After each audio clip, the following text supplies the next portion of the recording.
Thank you for joining me for another episode of Loretta Live, filming directly from Marianne Knott Studios at Chapman University. So we have a lot of ground to cover today because our topic is about jobs and the economy. And to lead that discussion and really have a discussion here, I've got one of my favorite professors from Chapman University, Dr. Essie Adibi, a renowned economist. And he is, of course, a member of the faculty here. He's on various boards. He sits on many centers that research the economic conditions of our nation, the economic condition of California, and of course, locally here, we have our own Chapman econometric study of Orange County. I think now even Essie is doing it maybe 4 times a year, kind of little updates to figure out what's really going on. So first of all, thank you for being on the show today. My pleasure, Loretta. And by the way, I should say to your audience, you were one of my best students. Well, thank you so much. I really appreciate that, Doctor. So tell us, what's going on in Orange County? How's the economy doing and jobs? People are looking for jobs. Of course. We should go back a little bit and look at the cause of recession and what has happened. Obviously, it was demise of construction sector and demise of financial activities, mortgage industry. That led to massive job losses in construction sector and mortgage industry, but that has a multiplier effect and it is spread in a whole bunch of other sectors. Professional business services, retail sectors, and even government sector started losing jobs. Since beginning of recession, Orange County lost almost 100,000 payroll jobs.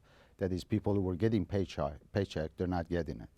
Thankfully, though, beginning of last year, early last year, 2010, we started generating some job. Part of it obviously was because of the stimulus package that helped job creation. And so far in 2010, we outperform a whole bunch of other areas in Southern California. Again, I don't want you to get too excited because the job creation is very anemic. I mean, when you look at performance of our local economy during recoveries of 90s and recoveries of 2001, job creation was much more rapid. But one reason it's so anemic is because the economy got hit really hard and almost every sector had to go through layoff. And they're coming back slowly. Employers, as you know, they always are hesitant to rush out and hire people because they want to make sure the recovery is for real. So I see one of the things that they're doing is the people who do have jobs are working that much harder, right? Because people have been let off, and so they're taking up and they're working longer, and they're kind of getting a little tired, quite frankly. Of course, and they're not as productive. Right. So employers at the beginning, they squeeze as much as they can out of their existing workers to make sure that, you know, the demand that they see, the pickup in demand is for real.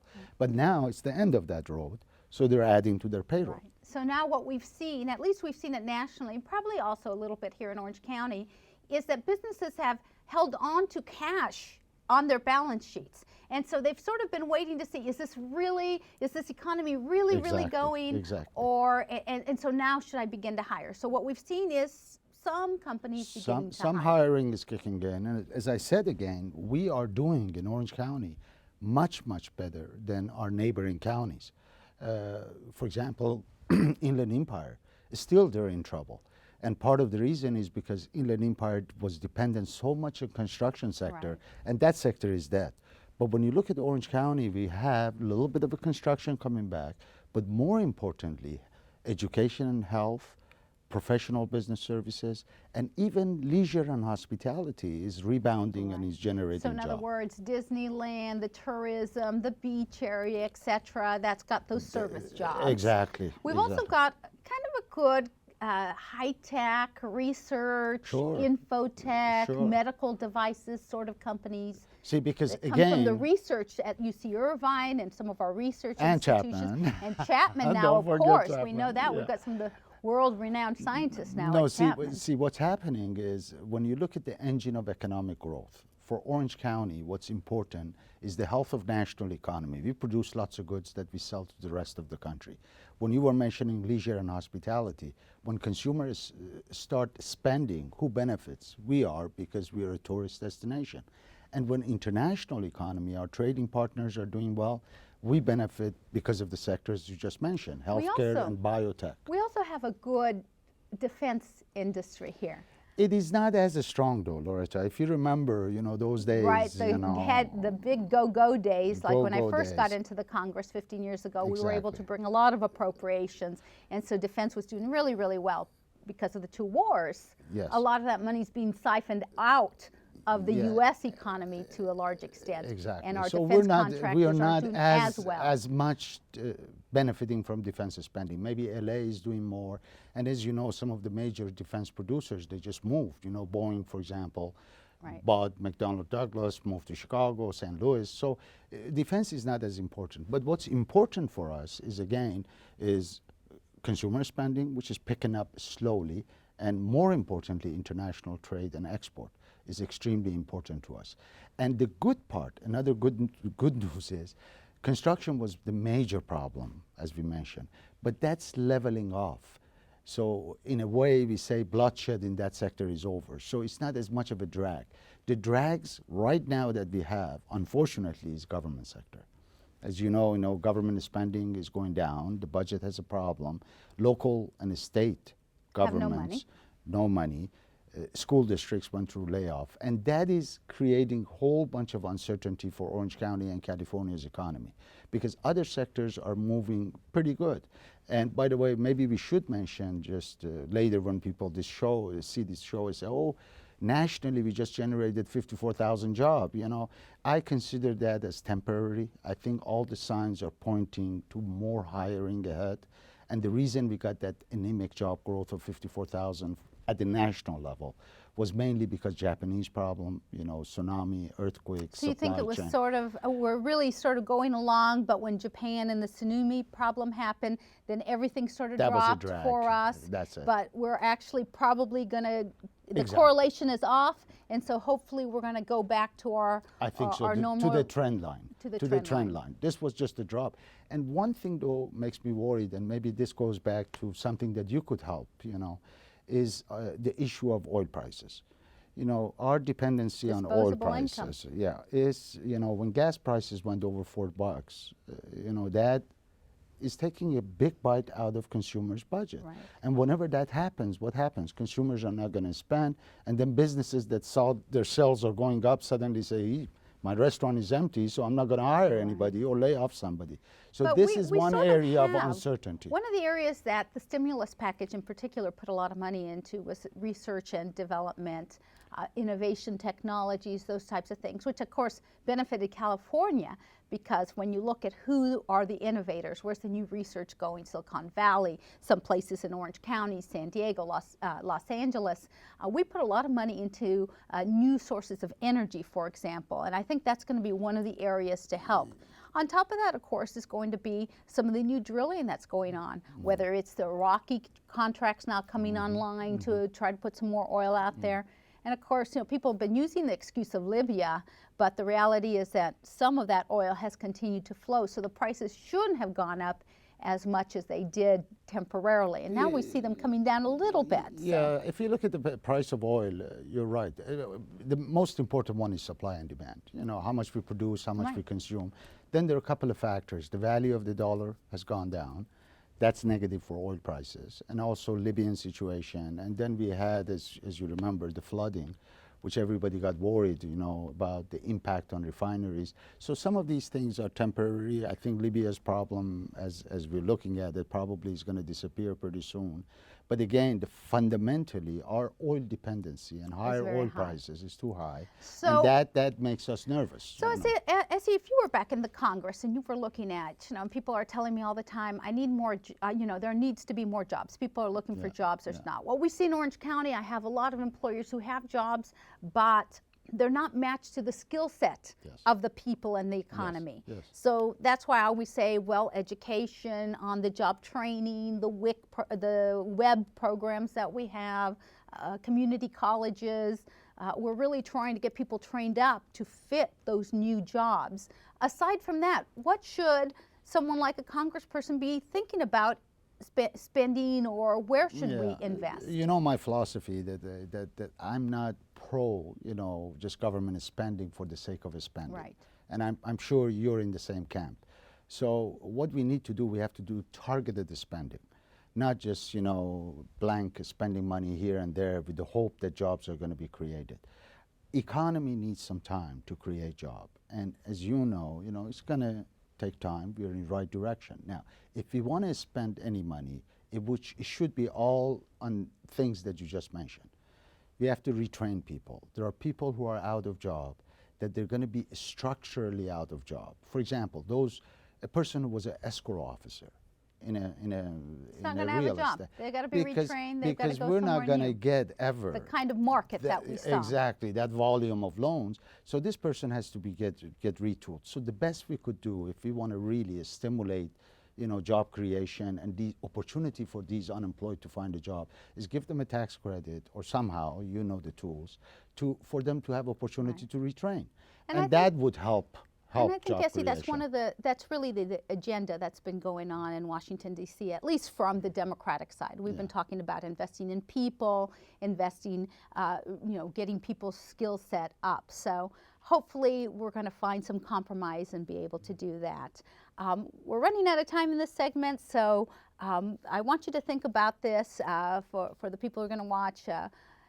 How about the housing market? So many people, especially in Orange County, had their hopes tied to the housing market. And what's that going to look like, and what can we do to help people with respect to staying in their home or moving on and getting done with that? So we'll be with you in just another minute. And again, stay tuned because in our next segment, we're going to talk about foreclosures and the housing market. Thank you for staying with us. Joining me today is the renowned Southern California economist, Dr. Essie Adibi. Dr. Adibi, again, thanks for being with us. Pleasure, and of course, Loretta. we're sitting here in the studios at my alma mater, Chapman University. And we talked a little bit about what was going on with the economy in Orange County over the last 4 or 5 years and where we are currently, and about jobs and the mismatch of skill set that people have, and their jobs have gone away and aren't coming back, and how they have to be retrained and re-educated really for the new jobs of the future. So I think that that's incredibly important for Orange County, and that's one of the reasons I've invested in education so much, especially from the federal level to get it into Orange County. But a lot of people thought that owning their house was going to be the ticket for a good retirement and a good living. So let's discuss a little bit sort of what you see has happened in the housing market and where we are today, and more importantly, what people can do. Are we through this? Do we just have to let it all go by itself? Is there something government can help with to ease the pain as we move into a more conventional housing market? When we issued our forecast in 2004, we said this is a bubble. The home prices were going up, too rapidly to be justified by job creation and income. And ultimately, of course, market has its own momentum, its own psychology. The party continued for such a long time. And when prices went up 20, 30%, when the market stopped, suddenly we got this collapse in prices. And that caused lots of people who got those exotic mortgages to get into trouble. So there were a number of problems with the housing market. And part of it I want to blame on regulators. This is, mostly state regulators, that they closed their eyes on those kind of fancy mortgages that they were granted. I remember, for example, I have always owned, when I've owned a home, it's always been a 30-year mortgage or maybe a 15-year mortgage if I can afford it. And probably you pay 20% down. 20% down, conventional loan, under $419,000, the maximum. And with a fixed rate to it. So every month I know that I'm paying things down. Exactly. And then I saw people telling me, I've got to get into the market. Orange County's just going crazy.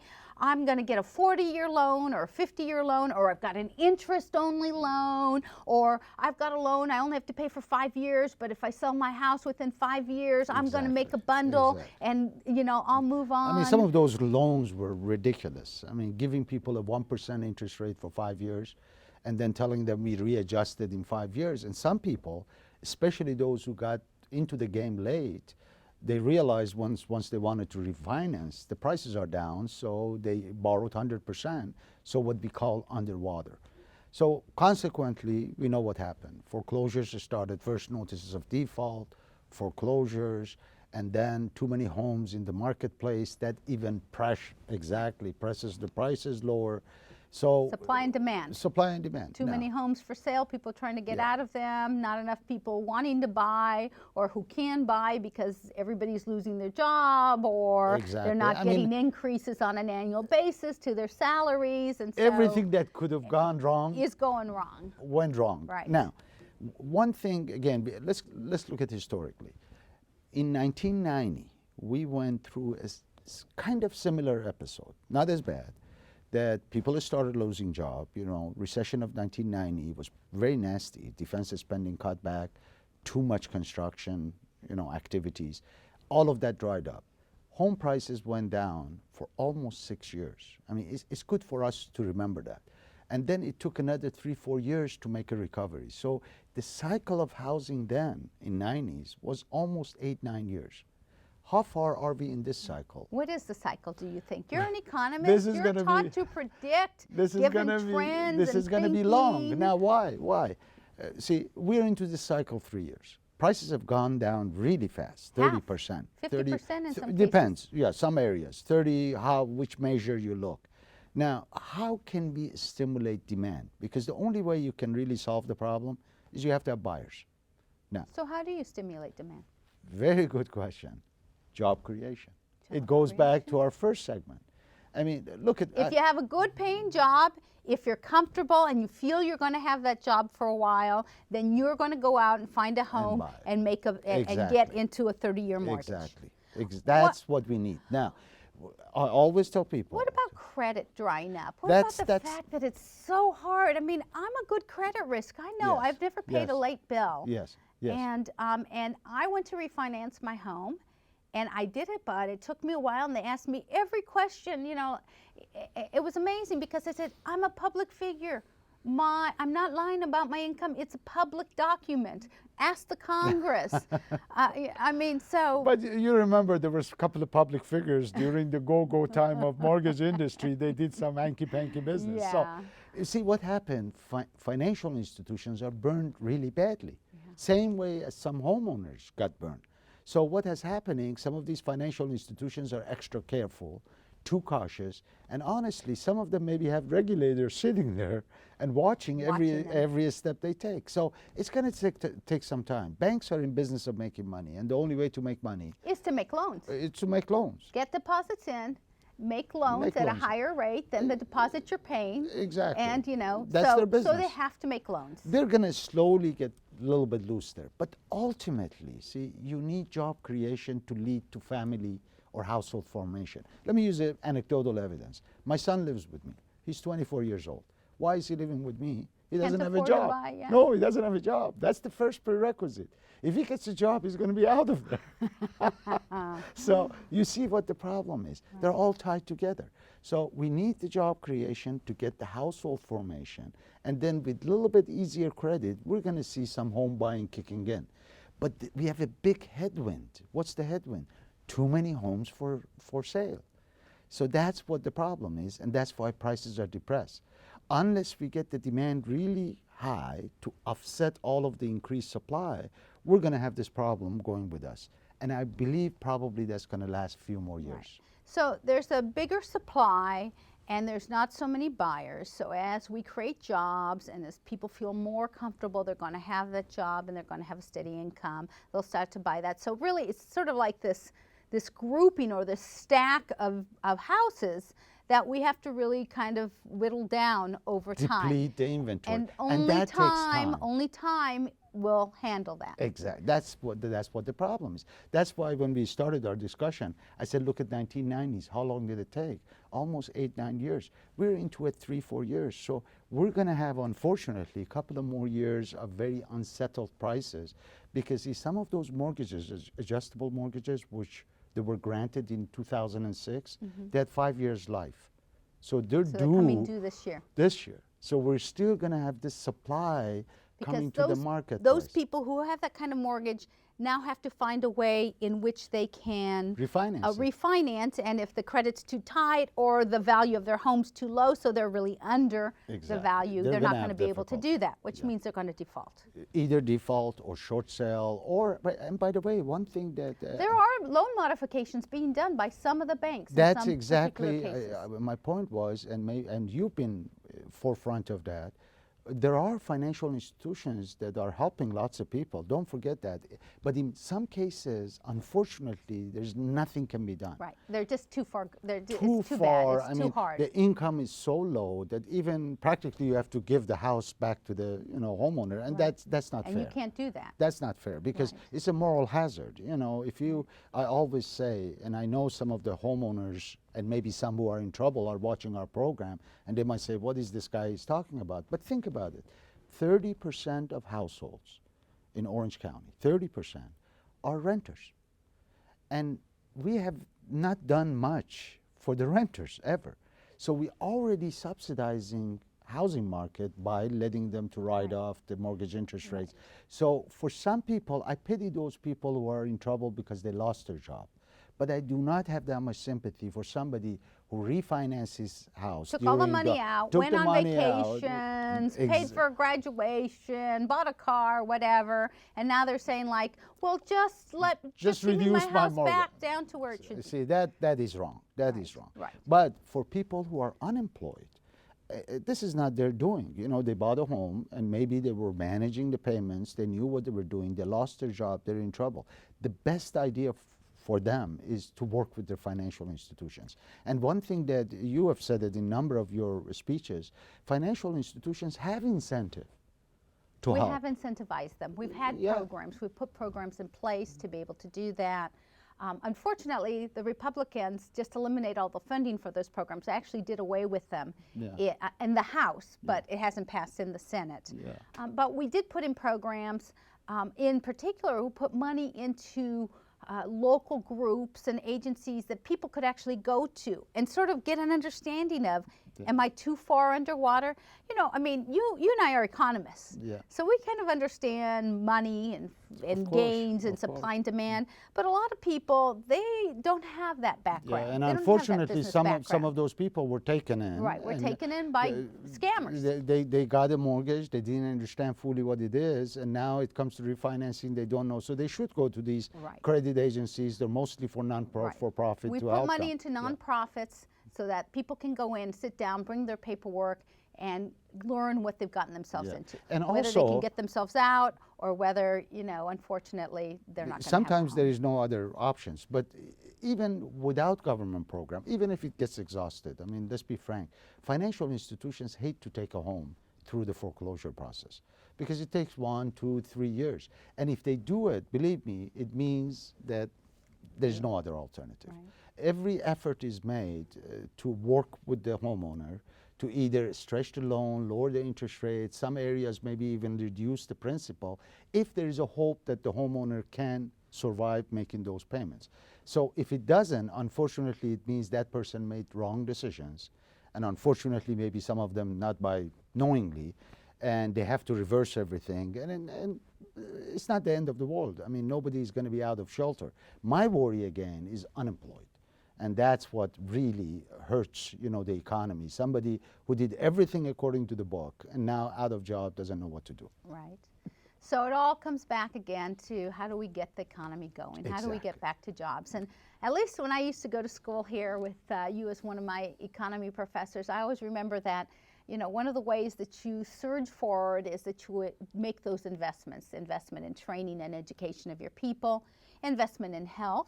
Because, if your person isn't showing up to work, or if you're not showing up to work, well, then that's not productive. Investment in transportation. How do you get a person to for them to get, no traffic for them to get to work, so that they'll be bright-eyed and bushy-tailed and ready to go. Communication, how fast can you move things? And I mean, we look at all this new technology. It's making a lot of us, you know, faster at getting things done. Everything that you have named, I totally agree, because it means this is investment in infrastructure. The infrastructure of the country is what? Communication, transportation, and also human resources, labor. Investment in that is infrastructure. A country with a knowledgeable labor force is more productive. Right. And that's and the this way is we the role of compete. the, and actually this is the role of I government. believe that, you know. Yes. I mean, people always know that I sit on the Defense Committee. They know that I sit on the Homeland Security Committee.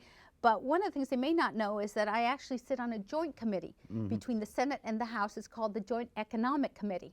And we actually look at the competitiveness of Americans vis-a-vis the rest of the world. Exactly. And so when I look at what am I going to spend money on, I'm always, you know, a sucker for putting money into education of people, into job training of people, into our transportation system, into our communication system, and into keeping people healthy or getting them to be healthy.